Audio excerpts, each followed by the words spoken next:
Thanks for watching our podcast. Here at Spirit Consulting, our services include business strategy and human resources consulting. In HR, we offer executive search, executive coaching, and work psychology consulting. Please visit us at spiritmco.com, where we fulfill our clients' dreams virtuously. Enjoy your show. Welcome back to the Leading Virtuously podcast. Matthew, thank you so much for joining us today. Chris, it's an honor and a privilege to be with you today. Great. So, excited to be able to share the work that we've been doing. And this is a new one of having a Spirit Consulting member on the podcast. So thank you for joining us. Matt, who are you? Matt Thibeau. I've been a lifelong learner and leader who brings together both passion for leadership organizations, someone that's worked in multiple industries, a very devoted husband and proud father. Awesome. I love that. And also for those that don't know him, the service line leader for strategy development for Spirit Consulting as well. Very proud of that too, because of the quality of the clients we work with. That are attracted to us and our mission. Yeah, most definitely. It's been a great year. Yeah. So, Matt, can you tell us how you got to the leadership position that you're in today? Really, it's when you see an opportunity. Are you aware? Are you ready to take action with a little bit of risk? And do you trust? So, my career, which has been in the education space, both publishing with major multinational corporations, as well as teaching in higher education, really all the way up to CEO of a publishing division for a very large multinational, as well as teaching undergrads fundamentals of strategic planning. So it's really been a career that has touched many opportunities for me to work with people, develop people, and organizational change. Excellent. Well, thank you for sharing. So in the strategy world, what problem do you frequently solve, Matt? I think one of the biggest things that we have focused on is that in the strategy world, be it a strategic plan development or a maximization of efficiency, it's how do you get buy-in? So we have developed and been successful with our clients in using a process that creates buy-in to the end product, so that it's not a consultant coming in and doing unto, but it is with them, empowering, engendering them so that the process they make their own, so they feel ownership over the end product. Yes, most definitely. And it's been exciting to be able to watch multiple different client organizations that are enjoying that process and really being able to just kind of like, transform their organizations based off of people leaning into the strategy that is kind of like being developed by the organization too. Well, I think you hit on it, Chris. And it really is that sense of ownership.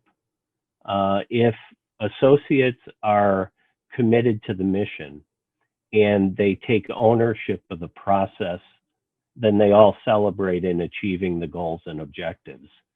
It's where people don't feel an ownership to either process or end goals that there's a disconnect within the organization. So one of the things I've most enjoyed about our work at Spirit Consulting is how that process has walked the talk of culture change. And specifically, one of the things that we work with up front with the CEOs and the leaders is that we want to create a sense, two word phrases: personal responsibility and shared accountability. Personal responsibility, I own what I do. Shared accountability, I own that we're in this together. When you create that culture, then magic can happen. Mm. Excellent, excellent. So can you give me an example of some of the work that you've done that whereby leveraging those disciplines has started to really take off for the organization? Uh, Specifically with a large nonprofit social service agency in the Midwest, they had experienced through acquisition rapid growth to not only a statewide presence, but then into adjoining states. So one of the issues was culturally, as new organizations are affiliated, how do you bring those people along? Secondly, they also had a traditional strategic plan, which certainly had wonderful metrics, but what it lacked was personal connectivity to the people of the organization. So, in meeting with the CEO, she was as interested in creating a culture of engagement and empowerment. Again, our words, personal responsibility, shared accountability. So she was looking for that, but also to create a sense that they could develop their people as leaders. Mm. So we really got a lot, in addition to a strategic plan, which had all the identifiable metrics, goals, objectives that you would expect. In the 11-month engagement, we also created among this ad hoc group of emerging leaders a real sense of ownership that it was not the CEO's organization or the board's organization, but it was my organization. And I will note, Chris, that part of that occurred as we went into this current pandemic of COVID-19. So traditional methods of engaging people, sharing a process, had to be altered, but because of their ownership of the process, they took on the COVID-19 restrictions as an opportunity, not a threat. And by the end of the process, the board voted unanimously in support of the strategic plan, with special acknowledgement to the leadership and this group of ad hoc emerging leaders that are being developed. Absolutely. And yeah, it was I was going to say, like, just to bring up the element of, like, when you're in the middle of specifically as you're dealing with strategy and around the culture of an organization with the many different stakeholders that are involved, and then throwing a pandemic in the middle of that, not an easy thing to have to deal with. But yeah, I feel like you really navigated those waters incredibly well, Yeah. and we received just nothing but the highest marks from the board and CEO on down. So congrats and kudos to you on that as well. And that kind of leads us into what we were talking about before we hopped on into the podcast too, was about what gets you the most excited about the future, man. It's exactly that. There will be, please God, not another pandemic, but there are always challenges to organizations. There are always opportunities, and the ability to develop leaders who embrace the challenge by thinking, innovatively. You know, it's bringing together people so that they solve their problem, because then they'll go do it. It's more than just creating a path. It's more than just making sure you have the right vehicle to navigate the road, but to make sure that the right people are with you. And that's why I'm so strong and passionate that the future is going to be created by those who engage in the process. Being told what to do no longer works. Being given the resources, the empowerment, and the encouragement by leaders to solve the problem and then go make it happen. That's what I think the post-pandemic is going to be. There is no going back to pre-COVID. The overused phrase is, what's the new normal? Chris, what I'm passionate about, what I believe Spirit Consulting is passionate about, is that in this new normal, it's going to be how we are with each other, the quality of our interactions, the engagement of our thought, and the commitment of our skills.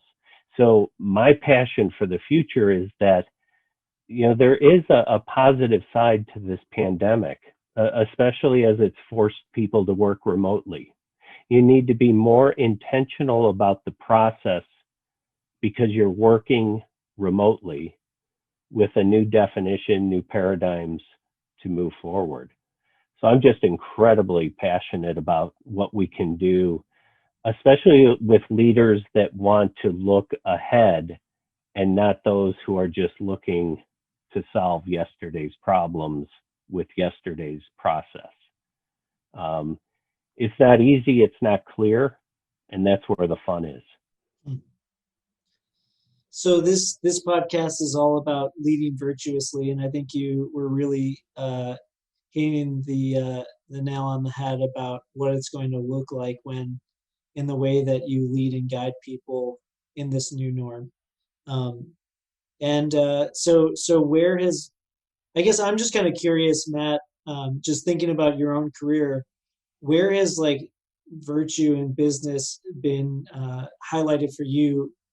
Why have you had the revelation and the insights to lead and champion that way for other clients? Mostly by making mistakes. And I mean that. I think we learn much more from our mistakes if we're willing to. I worked early in my career for some mentors, bosses, high demand, but they allowed me to make and they processed with me the learning of mistakes. So what that engendered, Chris, and what I think is the key moving forward for leaders considering this is a very simple but often overlooked 5-letter word called trust. Do you trust your people? Do your people trust you? When you talk about virtuous leadership, that's the barometer that dictates everything. The level, degree, and intensity of trust, both vertically and horizontally. Because in the example that we were just talking about, for the C-suite to call together a group of mid-level managers with this task of creating a strategic plan for their growing nonprofit, that was a real statement of trust. And then for the people on the planning committee who hadn't known each other or worked together to develop that horizontal trust, that's that's the magic sauce. That's where things come together.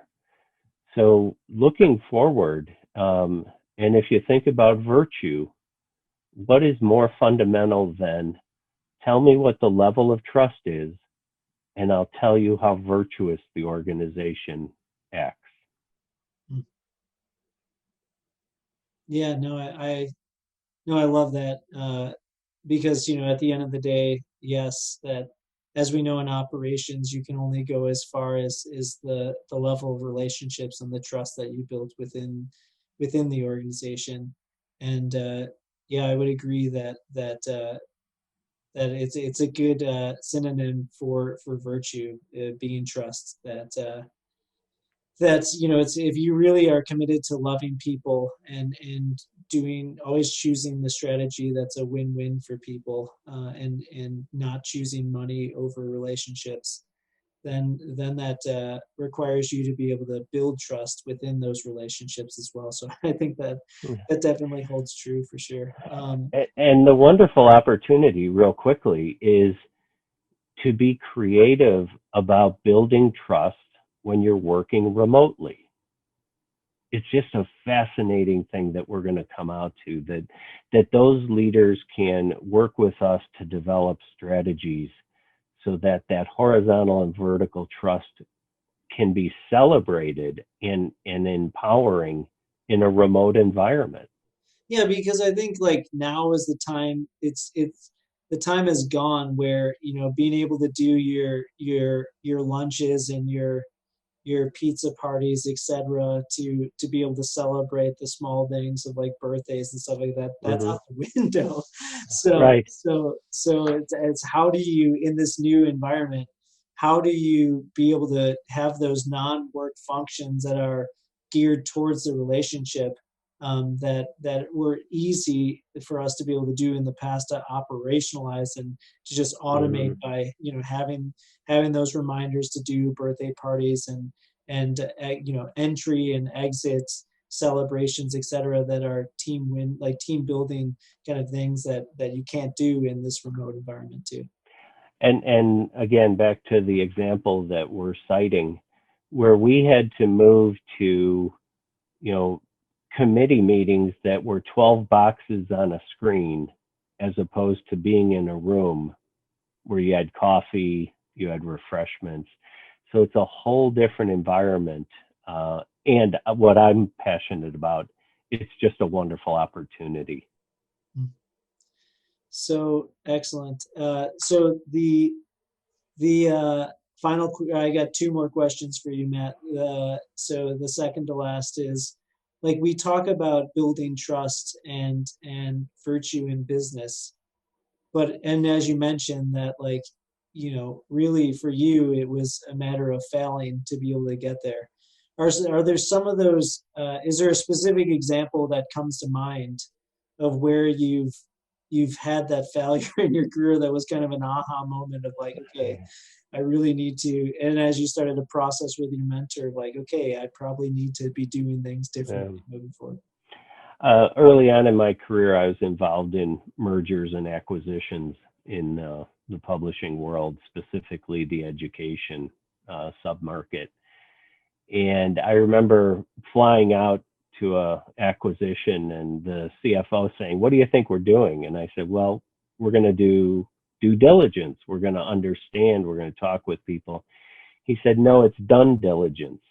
He said, "The CEOs have already agreed. We're going to go out and prove that they're smart."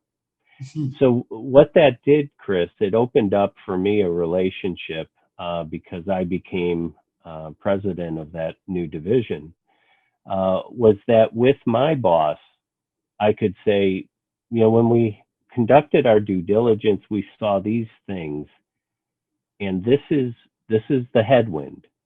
I think there's a couple ways we can address it. Can you talk? Let's talk through those. Um, so that leader as mentor, leader that I could trust being vulnerable with, saying I'm not the guy who has the answer. I'm a guy who identified the opportunity. Um, when we made the right choices, we celebrated. When we didn't, we said, let's learn. Um, I also had the experience of working for someone who had no interest, just said, tell me the result and then go do it. So it was a very autocratic versus shared, a very much of just hit the deliverables, don't bore me with the process. That experience led me to be so passionate that process can be as important as product. People development and how you do it virtuously by developing horizontal and vertical trust is what's going to separate true leaders in the new normal. Excellent. Well, thank you for sharing, Yeah. Matt. I think there's a ton to impact of what you just shared with our audience. How can people get a hold of you, Matt, and the work that you're doing at Spirit Consulting? Certainly through spiritconsulting.com and through my web page there, Matthew Thibeau at spiritconsulting.com. Excellent. Absolutely. Well, Matt, thank you so much for being on the podcast today, and just a real joy to have been working with you over these last couple of years, and excited about being able to help organizations work through this new normal as well. Great. Thank you, Chris, for the opportunity that we've had and to all the opportunities in the future. Let's always be blessed. Oh, for sure. Thank you, Matt. Take care. Yeah. Hey, Chris here. Hope you enjoyed the episode where we discussed all things going bald. Just joking. The Leading Virtuously podcast. If you enjoyed the episode and the podcast, will you please subscribe on YouTube or Apple Podcasts or Spotify? Or you could also share it with a friend. That would be tubular. I hope you have an awesome day.